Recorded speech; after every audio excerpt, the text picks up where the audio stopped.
Very good afternoon to one and all. I welcome you all for the next lecture of heat transfer. Whether my voice is audible and can you see my presentation? Please let me know in the chat box.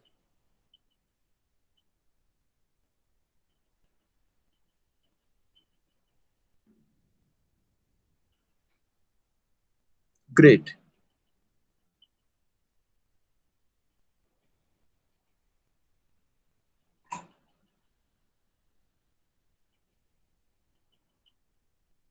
So in the last lecture, we have started the new chapter, that is extended surfaces, and we have discussed why these particular extended surfaces are important and where they found the applications. Okay, so different kinds of application also we have discussed. Okay, so in condenser, evaporator, for motor, for transformer, for economizer. Okay, so all these are the application in cylinder heads of automobile engines. So where they found radiators of automobile engines. So where the fins are plays very much important role to transfer the required amount of heat from the product or from the surface, from the heated surface to the surrounding.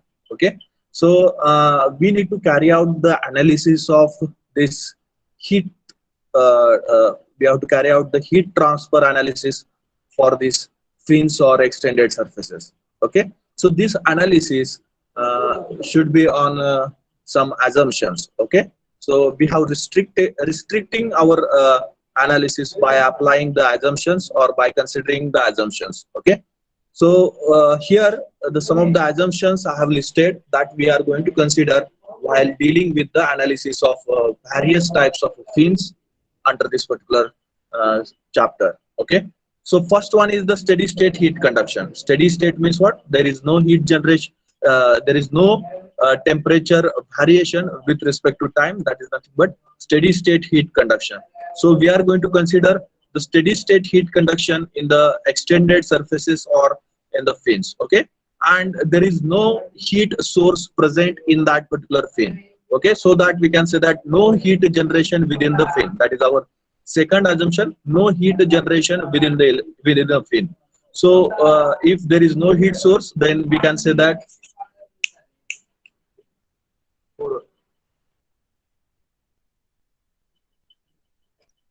no heat generation within the source. If there is no any source present, okay, or we are not providing any external heat input to that fin, then that particular fin will not generate the heat. So we have to consider that no heat generation within the fin and no heat source present in that particular fin.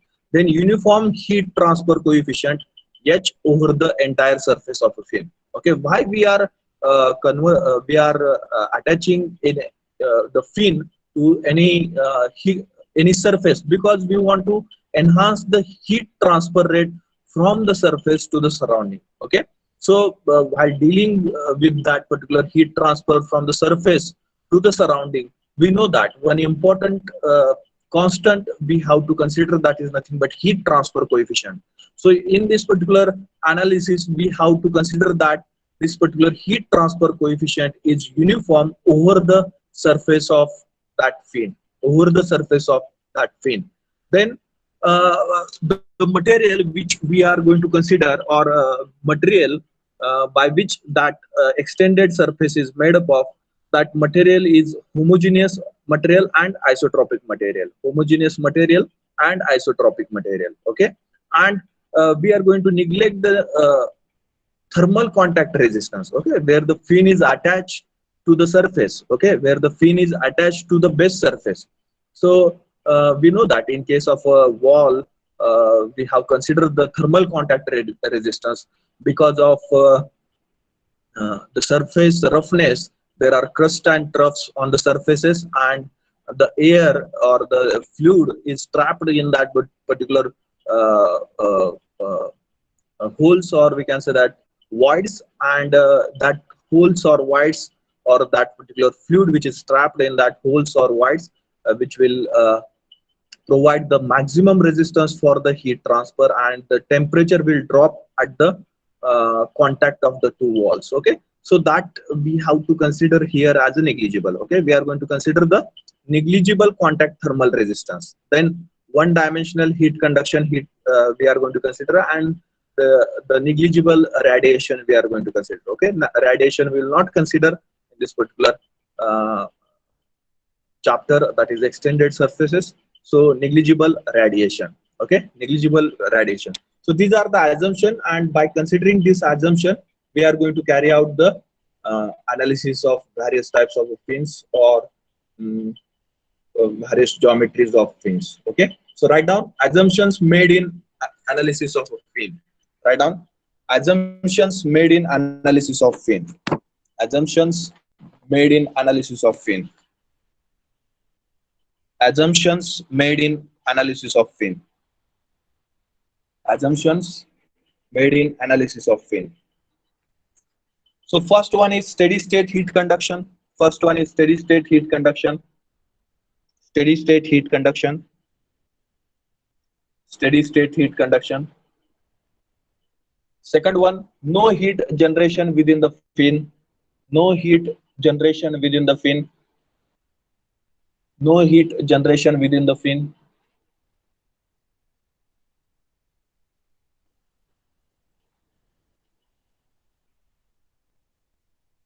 No heat generation within the fin.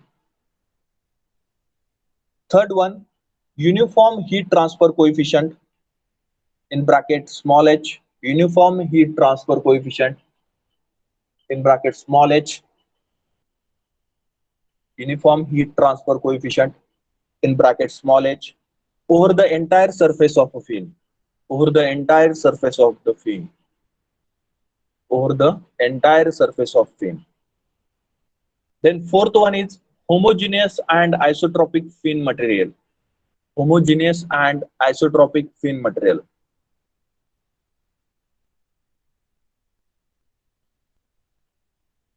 So homogeneous material means what? The composition is same at different location, or we can say that it will not vary with the direction, or with the axial direction. Okay, we'll get the same composition at every part of that particular material. So that is homogeneous material. And isotropic material means we'll get the same thermal conductivity in every direction. Okay, we'll get the same thermal conductivity in every direction, or we can say that the properties of a material, that is thermal conductivity, thermal diffusivity, okay, uh, specific heat, okay, density, these properties will not vary with the axial direction, will not vary with the axial direction. That is isotropic material. Okay, so write down fourth one, homogeneous and isotropic fin material. Homogeneous and isotropic fin material. Homogeneous and isotropic fin material. Then next one is negligible contact thermal resistance. Negligible contact thermal resistance. Negligible contact thermal resistance. Negligible contact thermal resistance. Negligible contact thermal resistance.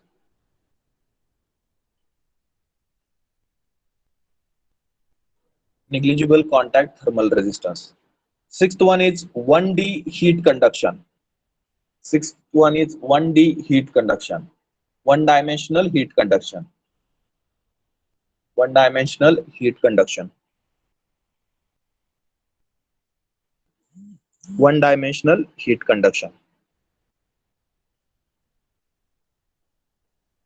Then last one is negligible radiation.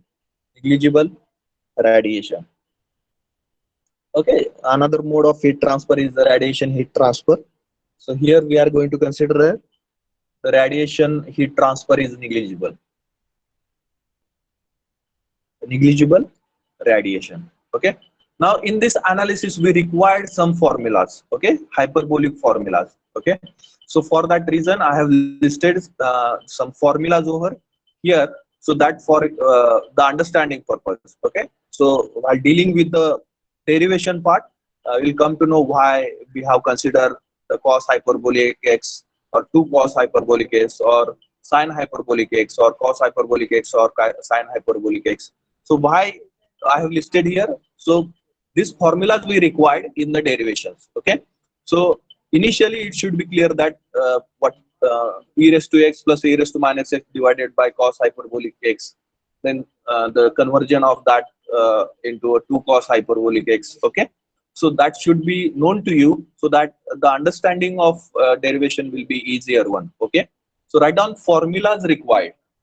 Formulas required. Okay, this is for your understanding purpose only. So this is not a part of a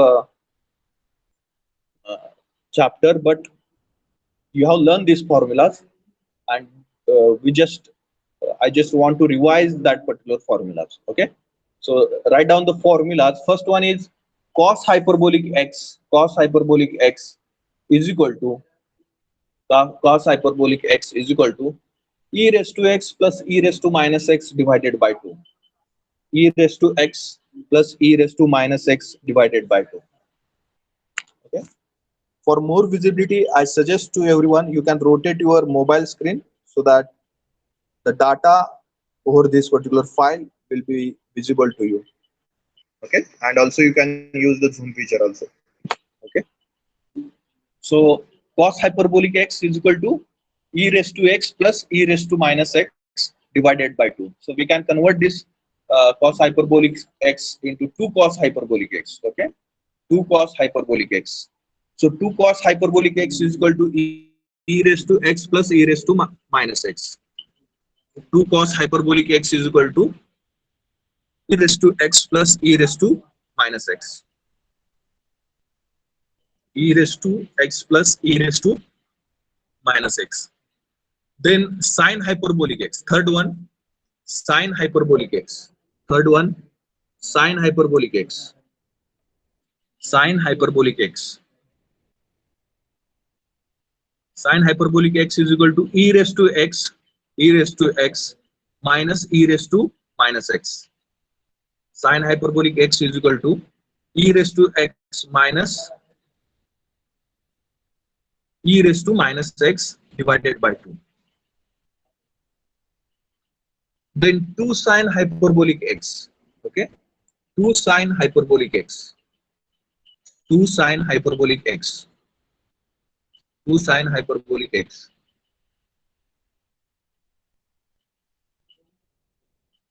is equal to e raised to x minus e raised to minus x. E raised to x minus e raised to minus x.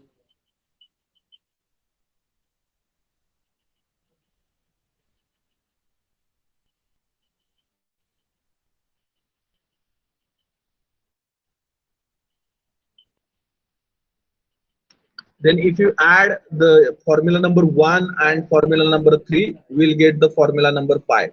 Okay, we'll get the formula number 5. That is nothing but cos hyperbolic x plus sine hyperbolic x is equal to e raised to x. Cos hyperbolic x plus sine hyperbolic x is equal to e raised to x. Cos hyperbolic x plus sine hyperbolic x is equal to e raised to x.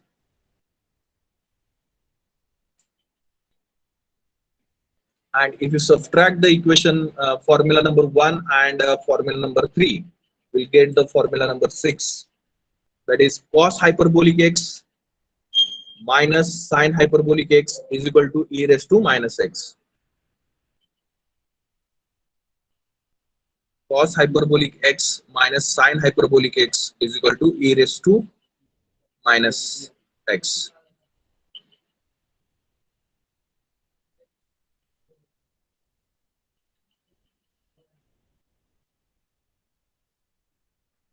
Then cos hyperbolic 0, the value of cos hyperbolic 0 is 1. Cos hyperbolic 0 is 1.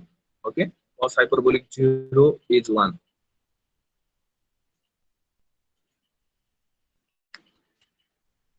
Cos hyperbolic 0 is 1. And sine hyperbolic 0 is 0. Sine hyperbolic 0 is 0. Sine hyperbolic 0 is 0.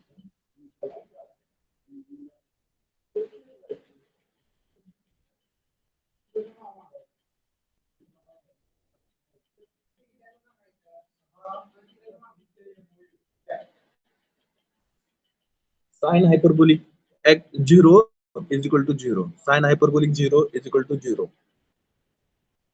Okay, the next one is differentiation of sine hyperbolic mx. So we can consider that m is the constant which is multiplied with the x, and we have to consider the differentiation of sine hyperbolic mx. Okay, differentiation of sine hyperbolic mx, which will be equal to m cos hyperbolic mx, which will be equal to m cos hyperbolic mx.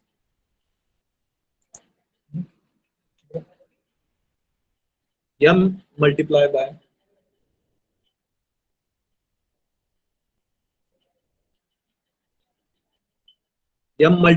cos hyperbolic mx. M multiply by cos hyperbolic mx. Differentiation of sine hyperbolic mx is equal to m multiply by cos hyperbolic mx. And the differentiation of cos hyperbolic mx, differentiation of cos hyperbolic mx, differentiation of cos hyperbolic mx is equal to m sine hyperbolic mx, is equal to m sine hyperbolic mx, is equal to m sine hyperbolic mx, is equal to m sine hyperbolic mx. Next one is cos hyperbolic of minus x will become cos hyperbolic x.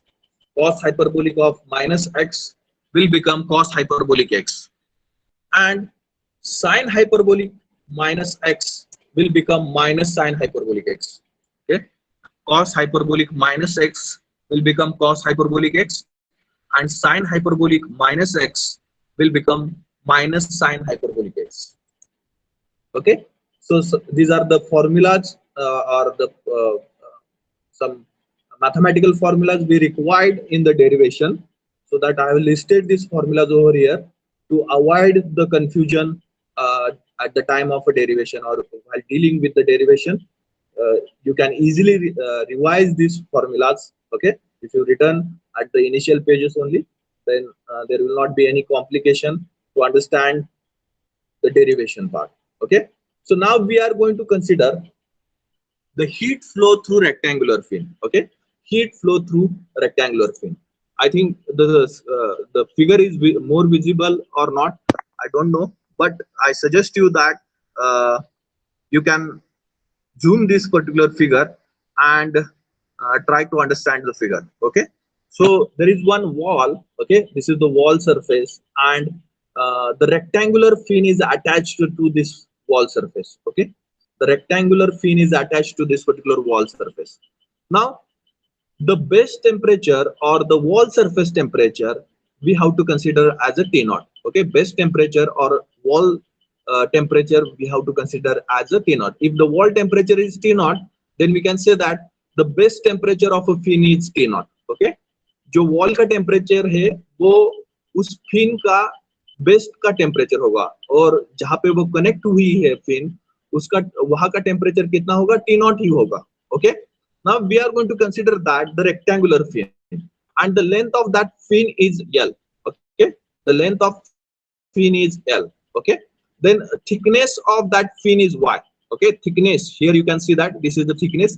Thickness of fin is Y and width of fin is B. Okay, we are going to consider one fin, rectangular fin, which is attached to a wall having the surface temperature of a T0. Okay, so that will be the best temperature of that particular fin. The fin is having the length L meter. Okay, and the width is B meter, and the thickness is Y meter. Okay, now in this particular case, if you want to determine the cross section area of that particular fin, cross sectional area means what? If you cut this fin at any point, okay, here after cutting we will get this particular cross section area, this particular cross section area. So this is the rectangle. Okay, so in case of a rectangle, the surface area or the area of that particular rectangle is length multiplied by height, or here in this particular case the width of the fin multiplied by thickness of the fin is the cross section area of that particular fin. Okay, cross section area of that particular fin. And the perimeter, we know the perimeter means what? addition of all the sides, that is nothing but perimeter. Okay, addition of all the sides, that is nothing but perimeter of that particular object. So in case of a rectangle, addition of width, 2 times width. Okay, so this is the addition of uh, uh, all the sides, that is nothing but here width is there. So this width, so that will be nothing but 2b, and this y and this y, that will be nothing but 2y. Okay, so the perimeter we will get in this particular case, that is nothing but 2 into bracket b plus y, 2 into bracket b plus y. Now to determine the governing equation for the fin, we required to consider one element. Okay, we required to consider one element. Okay, so this particular, you can see that this orange color strip is there.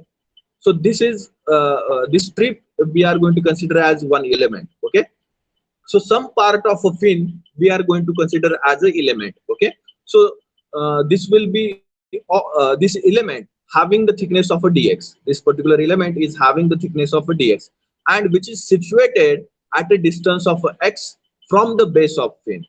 It is situated at a distance of x from the base of fin. Okay, now the below side is not visible, or the lower side of that particular fin is not visible, but you have to consider that same kind of strip is at the bottom side of that particular fin and at the back side of that particular fin. Okay, and at the back side of that particular fin. So the strip is completely over the fin. Okay, completely over the fin, which is having the thickness of a dx, which is having the thickness of a dx. Okay, total thickness कितना है उसका, dx इतना है, और वो कितना distance पर locate की है, वो x डिस्टेंस पर लोकेट की है from the surface. Okay, and the surrounding temperature of or surrounding temperature or environment temperature or ambient temperature, we are going to consider as a T suffix a.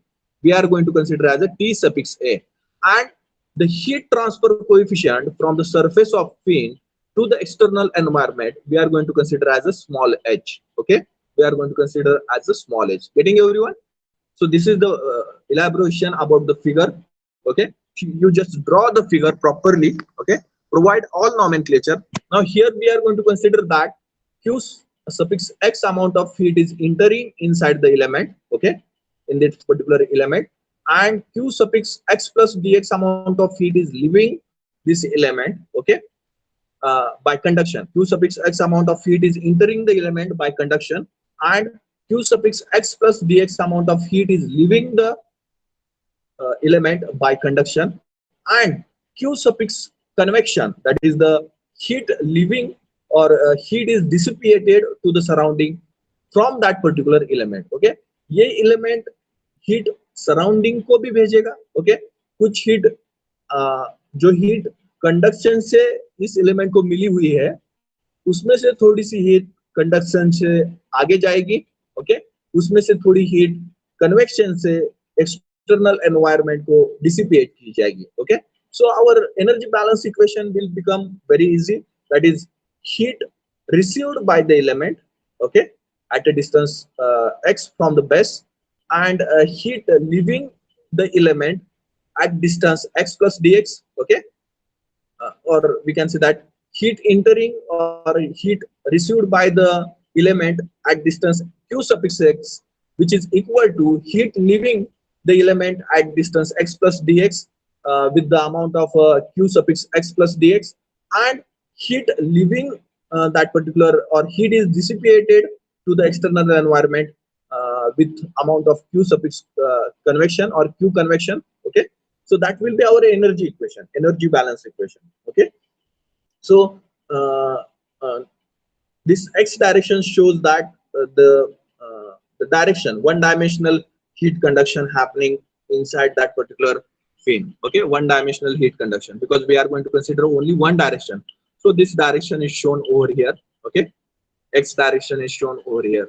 Okay, so getting everyone? Diagram. Please draw neat and clean diagram. Provide appropriate nomenclature. I will provide you 5 minutes, and then we will discuss further points. Okay, so draw it. You can zoom it so that the diagram will be visible more and clear, more visible and more clear.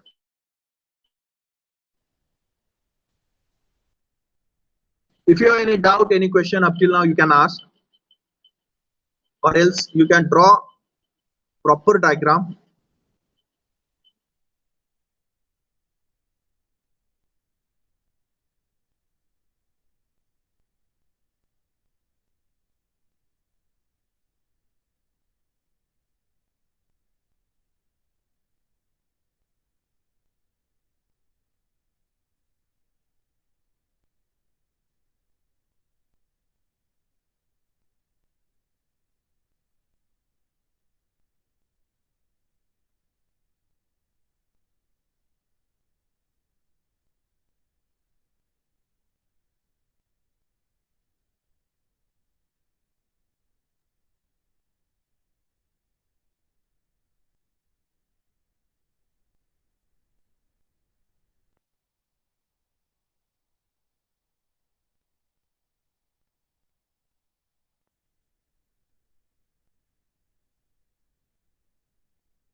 Everyone drawn the diagram? Or you required more time? Okay, shall I move ahead? Now write down. Consider a rectangular fin. Consider a rectangular fin protruded from the wall. Consider rectangular fin protruded from the wall. Protruded from the wall surface. From the wall surface.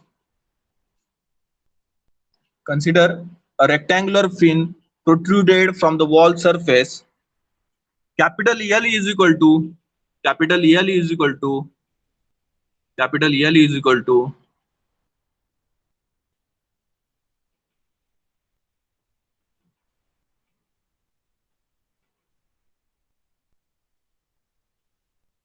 capital L is equal to length of fin length of fin length of fin perpendicular to the surface perpendicular to the surface perpendicular to the surface from which heat is to be removed from which heat is to be removed from which heat is to be removed.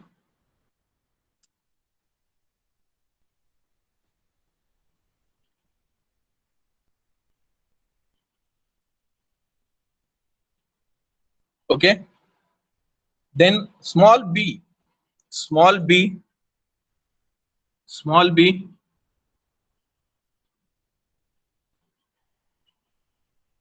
is equal to width of fin is equal to width of fin in bracket parallel to surface parallel to the surface parallel to the surface from which heat is to be removed from which heat is to be removed. Then small y small y small y is equal to thickness of fin is equal to thickness of fin.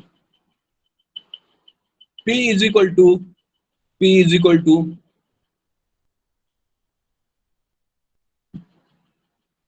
small y is equal to thickness of fin. Then P is equal to perimeter of fin perimeter of fin. P is equal to perimeter of fin, which is equal to 2 multiplied by b plus y 2 multiplied by b plus y. Perimeter of fin, perimeter means addition of all the sides. Okay, addition of all the sides, that is nothing but perimeter. Perimeter of fin is equal to 2 multiplied by b plus y. Then a suffix cs a suffix cs a suffix cs is equal to a suffix cs is equal to cross section area. A suffix cs is equal to cross section area, which is equal to b multiplied by y, width multiplied by thickness. Okay, b multiplied by y. A suffix cs is equal to cross section area is equal to b multiplied by y. T suffix a is equal to surrounding fluid. T suffix a is equal to surrounding fluid oblique ambient temperature. Surrounding fluid temperature oblique ambient temperature. Surrounding fluid oblique ambient temperature. Then T naught T suffix O is equal to temperature at the base of fin. Temperature at the base of fin. Temperature at the base of fin.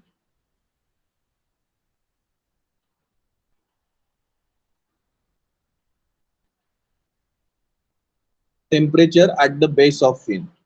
Then K is equal to thermal conductivity of fin material. Okay, thermal conductivity of fin material. Thermal conductivity of fin material. Then H is equal to heat transfer coefficient. Small h is equal to heat transfer coefficient. Okay. So these are the variables we required, or the quantities we required in the derivation part. So initially we have to clear about that quantities. H is equal to heat transfer coefficient. Okay. Now we have to calculate the governing equation. So first of all, our aim is to determine the quantities which are required for energy balance equation. Okay. So initially we have discussed. Okay. In the diagram only, we have considered this element and we are going to apply the energy balance equation for the element. So to apply the energy balance equation, we required three quantities. That is nothing but heat entering inside the element by conduction at distance x. Second one is heat leaving the element by conduction at distance x plus dx. Okay, because thickness of that particular element is dx, so heat will leave the element at a distance of x plus dx. Okay, and how much heat is convected from the element to the surrounding. So these three quantities we have to determine. So which are the part of our energy balance equation. Okay, जितनी heat अंदर आ रही है वो एक side में रहेगी और element से बाहर निकलने वाली हीट अदर साइड में रहेगी. सो एलिमेंट के अंदर आने वाली हीट कौन सी है, Q सफिक्स x है, और एलिमेंट से बाहर जाने वाली हीट्स कौन सी है, Q suffix x plus dx है, और Q कन्वेक्शन है. Okay, so our energy balance equation will be Q suffix x is equal to Q suffix x plus dx plus Q convection. Okay, that will be our energy balance equation. So first of all, what will be the Q suffix x? Heat conducted to this particular element. So that will be the Q suffix x. So at what distance this element is situated from the base of that particular fin? So it is situated at a distance of x meter. Okay, if you consider that it is situated at a distance of x meter. Now this plane we have to consider. Plane means cut this particular element at the start point. Okay, so if you cut this element at this particular start point, we can say that that will be the plane. Okay, that will be the plane, and we have to consider that heat entering inside the element through the plane which is situated at a x distance. Okay, so that heat transfer will be nothing but a conduction heat transfer, because heat is transferring through the material only. So that heat transfer we have to consider as a conduction heat transfer. So we have to apply the Newton's, we have to apply the Fourier's law for the heat conduction. So Fourier's law statement and mathematical statement is Q is equal to minus K multiplied by A multiplied by dt divided by dx. Okay, so same Fourier's law we have to apply. Now which area we have to consider? Okay, K is the thermal conductivity, A is the area. Now which area we have to consider? So we know that in case of a conduction we are considering the perpendicular surface area. Okay, perpendicular surface area. So heat flow direction is this one. Okay, and which area is perpendicular to this particular heat flow direction?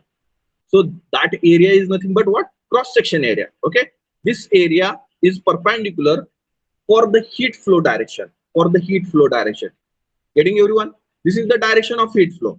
And which area? If you cut this, you will get the cross section area only. If you cut this particular element at this x location, okay, at x location, then you will get the cross section area only. So that particular area is perpendicular to heat flow direction. Okay, so in case of Fourier's law, for heat entering inside the element, we have to consider the perpendicular surface area as a cross section area, and we have to consider the temperature gradient, that is nothing but dt divided by dx at a location x. Okay, or at a distance of x from the base of fin, at a distance of x from the base of fin. Okay, getting everyone?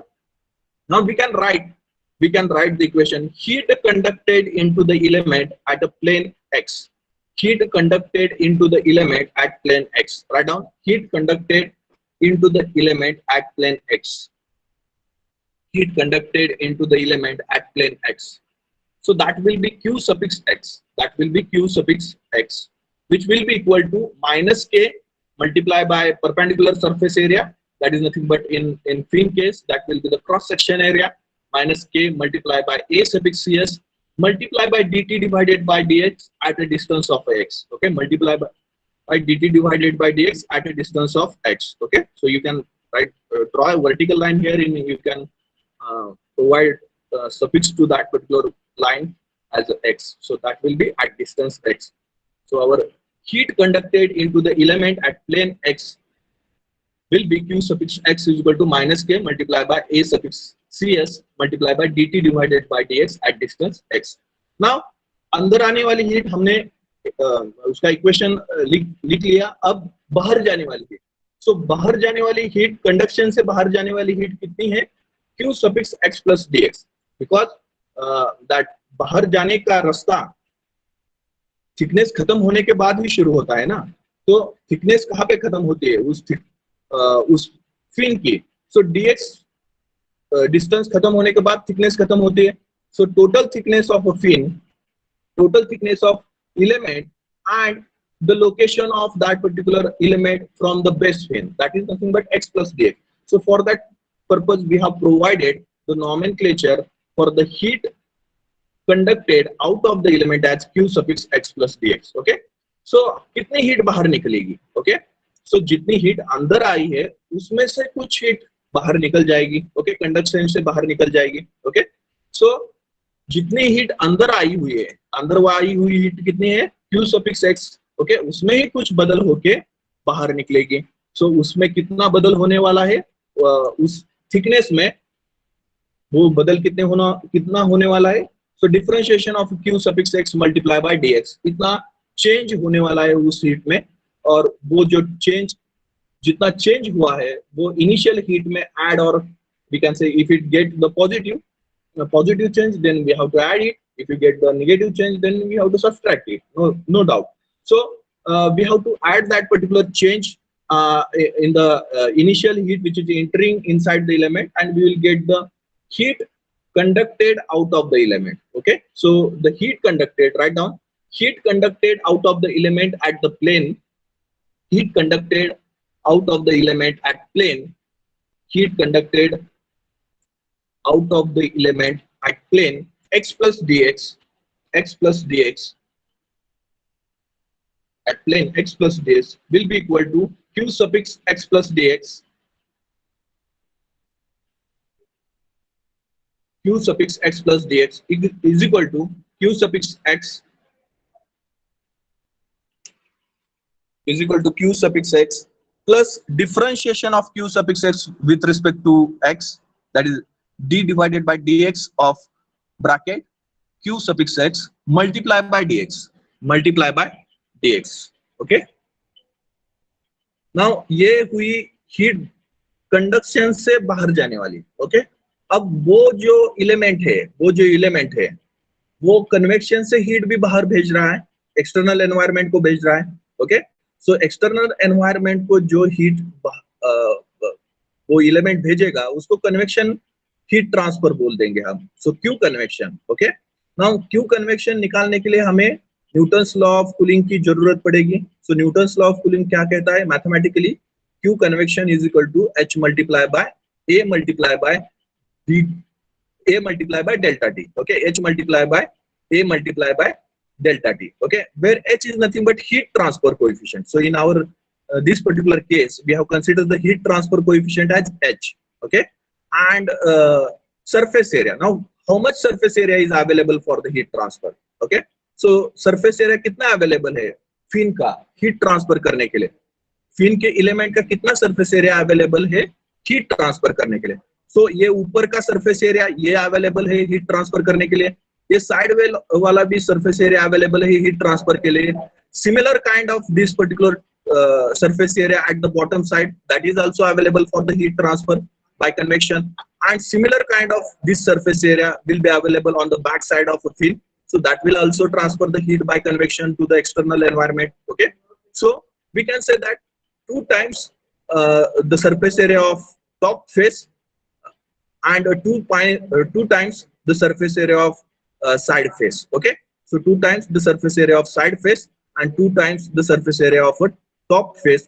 That much surface area is available for the heat transfer by convection to the external environment. Okay, getting everyone? Is there any question, any doubt? So we can write the convection, the convective out of the heat convected out of the element between the planes x and x plus dx. Okay, element कहाँ पे locate किया है?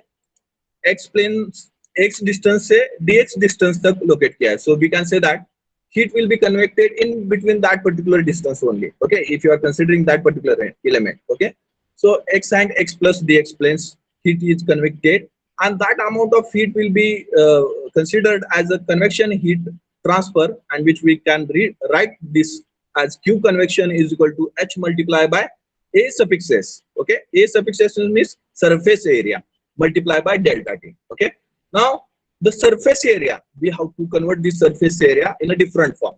So surface area we have already discussed that, now only that it is a 2 times top side surface area and the 2 times the one side of that particular fin surface area. Okay, so 2 times one side of that particular fin surface area. So top side surface area कितना है? Top side surface area कितना है?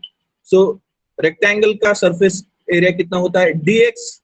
Okay, length multiply by thickness. Okay, length multiply by thickness. So कितना thickness है इस element का? dx इतना thickness है, और उसका length कितना है? ये कितना है?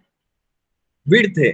ठीक है? Okay, dx multiply by b. Okay, dx multiply by b, that will be the surface area of top face and side face. Okay, so dx इतना thickness है इसका, और width height कितना है इसका? y इतना है. So dx multiply by y, that will be the one side surface area of that particular element. Okay, so 2 times लेना है हमें. So similar kind of surface area will be available on the back side also, and the similar kind of a top surface area will be available at the bottom side also. So we have to take it 2 times. So that for that reason we have considered the surface area a suffix s is equal to 2 multiplied by dx multiplied by b plus 2 multiplied by y multiplied by dx. Okay, 2 multiplied by y multiplied by dx. Okay, then further if you convert this, if you take out the common dx and 2 from this particular 2 terms, so the equation will become surface area is equal to 2 multiplied by dx inside the bracket b plus y. Now we know that 2 multiplied by b plus y is nothing but a perimeter. Okay, 2 multiplied by b plus y is nothing but a perimeter. So surface area is equal to perimeter into thickness. Okay, perimeter into thickness of that particular element. Okay, so q convection will become, instead of surface area we can write perimeter multiplied by dx. Okay, so q convection will become h multiplied by p multiplied by dx multiplied by t minus ta. Now here we don't know the element temperature. Okay, we don't know the element temperature. We know the base temperature, we know the surrounding temperature, but we don't know the element temperature. Okay, at that particular element what is the temperature, that we don't know. So for that reason we have taken the element temperature, element surface temperature we have taken as a t, that will be the variable. Okay, that will be the variable. So t minus ta, surface temperature minus external environment temperature or surrounding fluid temperature. Okay, so write down everyone. Heat convected out of the element, heat convected out of the element between the planes x and x plus dx, between the planes x and x plus dx will be given as q convection is equal to h multiplied by a suffix s, h multiplied by a suffix s multiplied by delta t multiply by delta T, that is nothing but H is convective heat transfer coefficient, A suffix X, A suffix S is the surface area available for the heat transfer, and delta T is the temperature difference between the surface and surrounding fluid. Okay, so here write down here A suffix S is equal to 2 multiply by dx multiply by b, 2 multiply by dx multiply by b plus 2 multiply by y multiply by dx, 2 multiply by y multiply by dx. So therefore A suffix S is equal to 2 multiply by dx inside the bracket b plus y, 2 multiply by dx inside the bracket b plus y. And here we know that 2 multiply by b plus y is nothing but perimeter. Okay, so surface area of the element will become perimeter multiply by dx, perimeter p multiply by dx.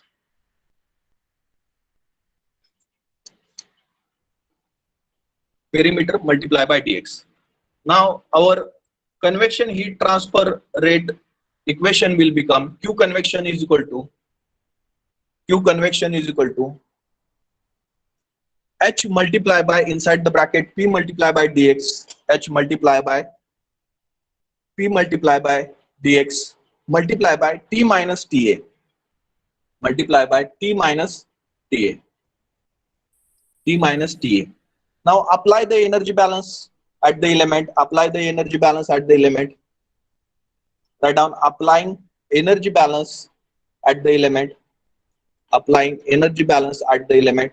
So energy balance will be heat entering in the element is equal by conduction is equal to heat leaving the element by conduction plus heat dissipation to the surrounding by convection. So Q suffix X, write down everyone, Q suffix X plus Q suffix X is equal to Q suffix X plus dx, Q suffix X plus dx plus Q convection, plus Q convection, plus Q convection. That will be our equation number 2. Equation number 1. That will be our equation number 1. Now we know that next equation is just we have to put up Q suffix X plus dx equation. We know that Q suffix X plus dx is nothing but Q suffix X plus differentiation of Q suffix X with respect to dx multiply by dx plus Q convection, plus Q convection. So write down the equation number 2. Q suffix X is equal to Q suffix X is equal to Q suffix X is equal to Q suffix X plus differentiation of Q suffix X with respect to X multiply by dx plus Q convection, plus Q convection. That is our equation number 2. Now here from the right hand side Q suffix X and from the left hand side Q suffix X will be cancelled, and we will get the differentiation of Q suffix X with respect to X multiply by dx plus Q convection is equal to 0, That will be our equation number 3. That will be our equation number 3.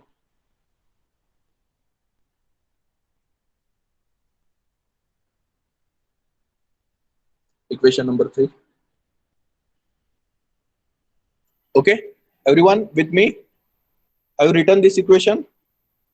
Now further, we know that Q suffix X is nothing but minus K multiplied by A suffix CS multiplied by dt divided by dx.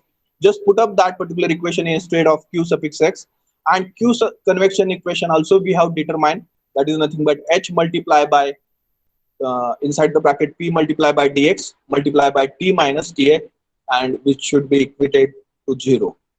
So we will get the equation differentiation with respect to X of a bracket inside the bracket minus K multiplied by A suffix CS multiplied by dt divided by dx, bracket complete, multiply by dx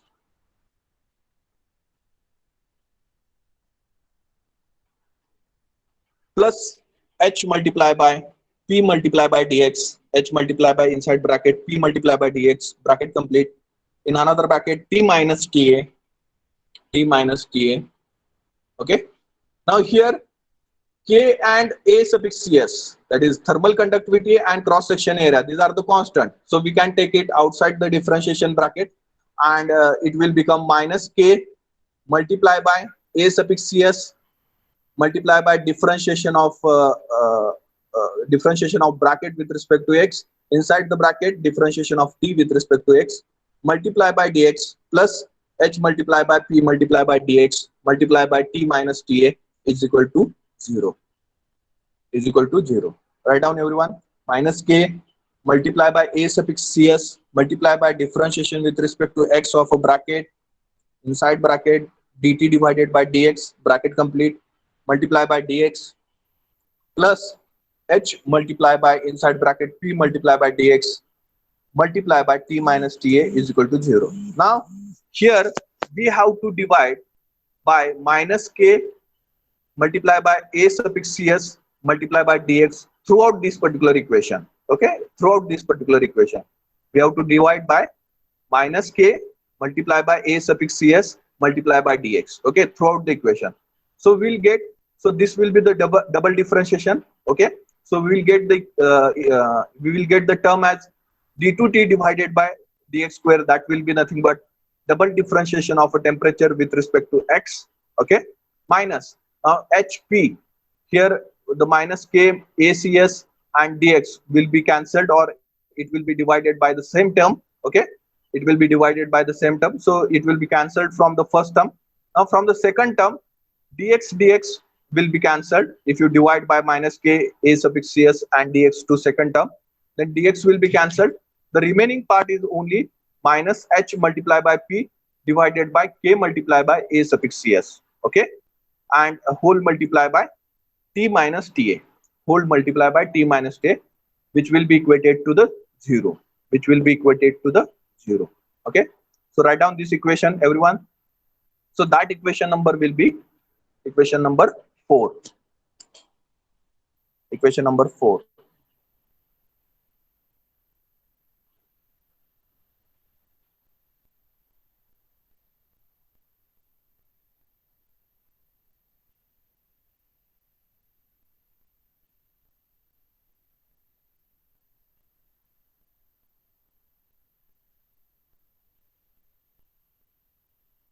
Okay, further we are going to consider that this t minus ta equal to theta. Okay, so let theta is equal to t minus ta. Okay, if you are going to consider theta is equal to t minus ta. Okay, now differentiate this theta with respect to x. So if you differentiate this theta with respect to x, we'll get d theta divided by dx. Okay, and here the only variable is t. Okay, so and ta is the constant, or it is having some value, so it will be the constant. So this differentiation of ta with respect to x will become 0. So we'll get the equation as d theta divided by dx is equal to dt divided by dx. Okay, if you take the differentiation of term, initially what we are going to consider, initially we have considered theta is equal to t minus ta. Okay, and if you take the differentiation of a theta with respect to x, so we will get d theta divided by dx, and which will be equal to dt divided by dx. Okay, and if you differentiate two times, if you differentiate this two times, then we'll get d2 theta divided by dx square is equal to d2t divided by dx square. Okay, d2t divided by dx square. So in this particular equation number 4, instead of d2t divided by dx square, we can put d2 theta divided by dx square, and instead of t minus ta, we can put theta. Instead of t minus ta, we can put theta. Okay, so write down this. Let theta is equal to t minus ta. Let theta is equal to t minus ta. So therefore d theta divided by dx, therefore d theta divided by dx will be equal to dt divided by dx. D theta divided by dx will be equal to dt divided by dx, and double differentiation of same equation will become d2 theta, double differentiation of theta with respect to x, which is equal to double differentiation of t with respect to x. with respect to x. Getting everyone? Is there any question, any doubt? Now we have to replace the variables t minus ta by theta and d2t divided by dx square by d2 theta divided by dx square. Okay, so above equation 4 becomes, write down, above equation 4 becomes double differentiation of theta with respect to x minus h multiplied by p divided by k multiplied by a suffix cs whole multiplied by theta is equal to 0. Okay, above equation 4 becomes d2 theta divided by dx square minus h multiplied by p divided by k multiplied by a suffix s whole multiplied by theta is equal to 0. Okay, now one more term we are going to introduce to convert this into a linear equation. We have to consider that you have done this particular mathematical operation in second year also, okay, in math subject. That is, we are going to consider this particular h multiplied by p divided by k multiplied by acs as m square. Okay, h multiplied by p divided by k multiplied by a suffix cs as m square. Okay, now consider m square is equal to m square is equal to m square is equal to m square is equal to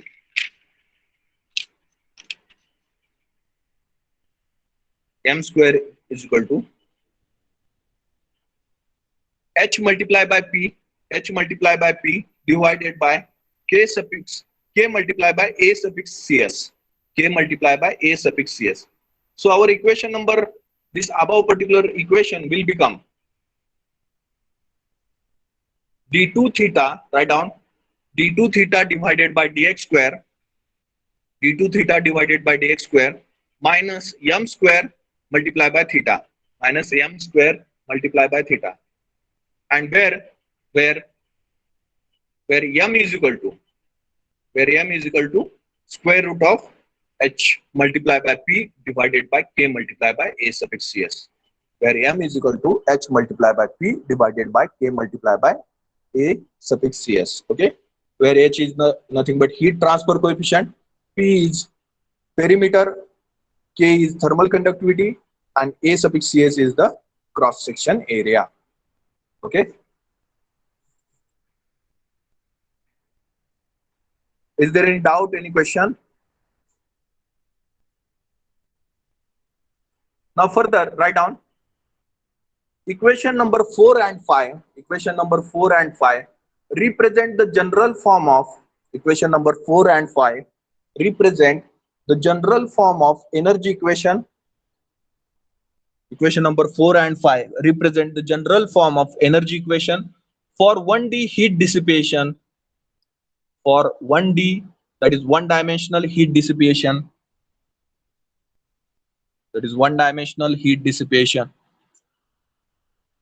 from an extended surface, from an extended surface. Okay, from an extended surface. Now this is our linear homogeneous second order differential equation. This is our linear homogeneous second order differential equation, and the solution for this differential equation we can write in such a manner, that is nothing but theta is equal to c1 multiplied by e raised to mx plus c2 raised to e raised to minus mx. Okay, solution of this particular equation. Okay, you have learned this, how to write, how to convert or how to find out the solution for linear differential equation in your second year mathematical subject. You have learned these things, how to determine the solution for linear homogeneous second order differential equation. Okay, so this is our linear homogeneous second order differential equation, and the solution for this particular equation is nothing but theta is equal to c1 multiplied by e raised to mx plus c2 multiplied by e raised to minus mx. Theta is equal to c1 multiplied by e raised to mx plus c2 multiplied by e raised to minus mx. So write down the general solution of this linear and homogeneous second order differential equation is, the general solution of this linear and homogeneous second order differential equation is of the form is of the form theta is equal to theta is equal to theta is equal to C1 multiplied by e raised to mx plus C2 multiplied by e raised to minus mx.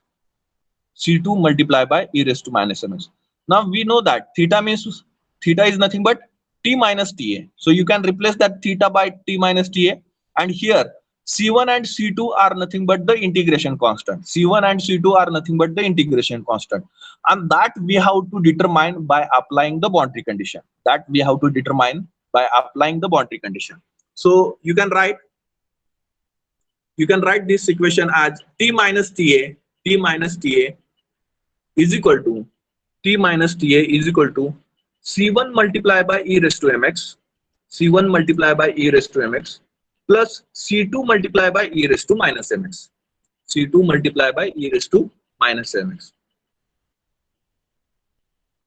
Okay, where m is nothing but under root of h multiplied by p divided by k multiplied by a suffix cs. Okay, a suffix cs. Okay, so that is the value of m. Remember that value and remember this equation also. Next line, write down where C1 and C2 are constant of integration, where C1 and C2 are constant of integration,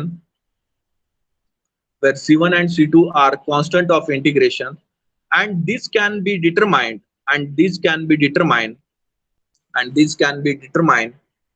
by using proper boundary condition. Okay, so out of two boundary condition, we are going to apply the two boundary condition. Out of that two boundary condition, first boundary condition is common one. So that first boundary condition is nothing but what is the condition of temperature when we are at the base of fin. Okay, base की location पर अब हम जब होंगे और base का location हम consider करेंगे तब टेम्परेचर की कंडीशन क्या होगी, वो हमारी इनिशियल बाउंड्री कंडीशन है और फर्स्ट बाउंड्री कंडीशन है. सो बेस पर डिस्टेंस कितना रहेगा, फिन की लेंथ कितनी रहेगी, x is equal to 0. Okay, so we are at x is equal to 0, that is nothing but we are at the base of fin. So at that time the temperature of the base of fin is T0. Okay, at that time the temperature of the base of fin is T0. So our theta becomes theta naught. Okay, and theta naught is equal to T naught minus Ta. Okay, so here we can say that T becomes T naught. Okay, T becomes T naught. So the first boundary condition is at x is equal to 0. That is, we are considering that the condition at the base of the fin. So at x is equal to 0, theta becomes theta naught, which is equal to T naught minus Ta, Okay, so this is our first boundary condition. And second boundary condition is depend on a physical situation. What situation you are going to consider for the fin, so that will be the second boundary condition. Okay, so in this particular chapter we are going to consider the three different physical situation, and we have to find out the solution for that particular three different physical situations. Okay, so out of that, the first one is the fin is infinite long and the temperature at the end of the fin is essentially that of the ambient surrounding fluid. So what it suggests, this particular statement means what, the fin की length इतनी long है कि fin की end tip जो है उसका temperature surrounding की temperature से इक्विलिब्रियम में है, So that is our first condition. By considering this first condition, we have to derive the equation. Then second condition is that the fin, the end of the fin is insulated. So in second condition, we are going to consider that there will not be any heat transfer from the tip of the fin to the external environment. So that will be our second condition. And third one is the fin is of a finite length and the tip of the fin loses heat to the surrounding by convection. Okay, loses heat to the surrounding by convection. So these are the three cases for the second boundary condition, and by considering each case, we have to derive the equation for that particular condition, But the first boundary condition is similar for all the three situations. First boundary condition is similar for all the three equations, and the base of your derivation is is nothing but this particular equation, that is nothing but theta is equal to c1 multiplied by e raised to mx plus c2 multiplied by e raised to minus mx. Okay, so that will be your base equation or the guideline equation to determine or to solve the derivations with the different physical situation. Okay, so write down where c1 and c2 are the constants of integration. I think you have written this. The first boundary condition is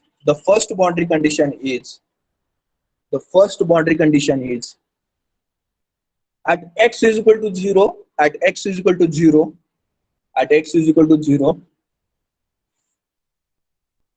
comma, theta is equal to theta naught, which is equal to T naught minus TA, which is equal to T naught minus TA.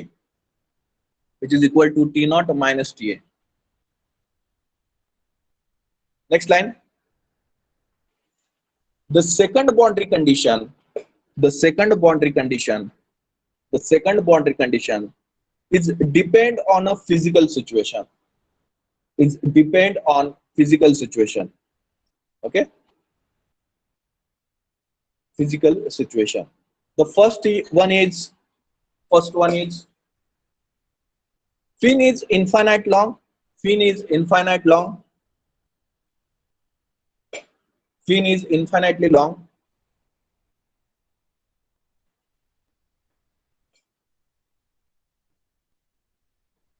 And the temperature at the end of the fin,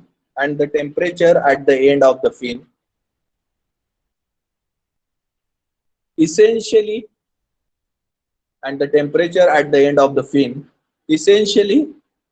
that of ambient oblique surrounding fluid, full stop, that of ambient oblique surrounding fluid, full stop. Second one, the end of fin is insulated. And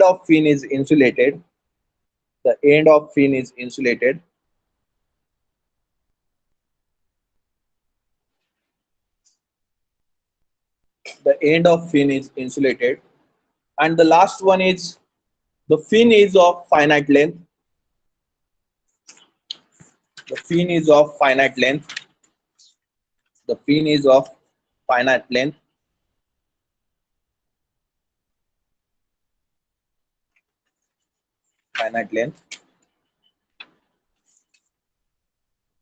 And loses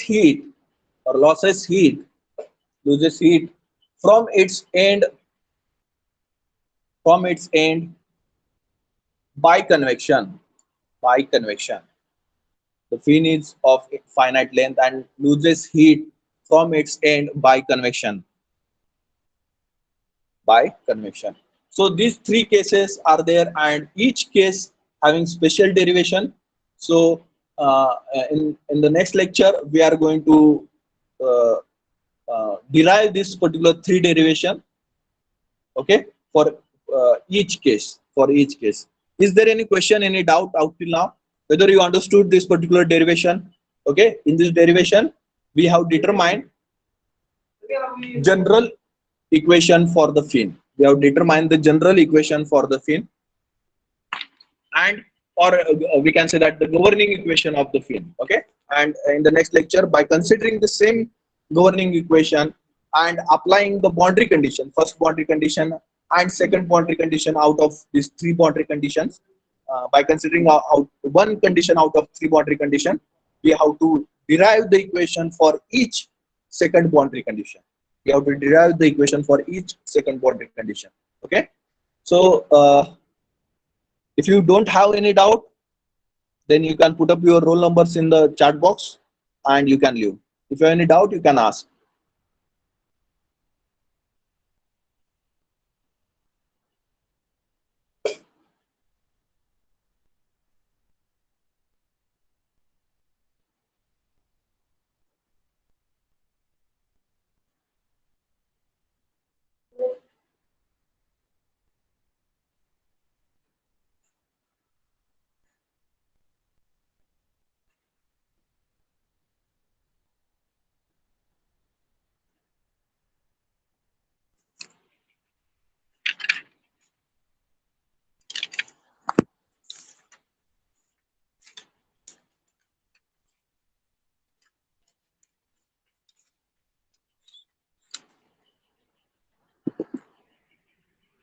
Everyone put up your roll numbers in the chat box because I'm going to close this meeting and you can leave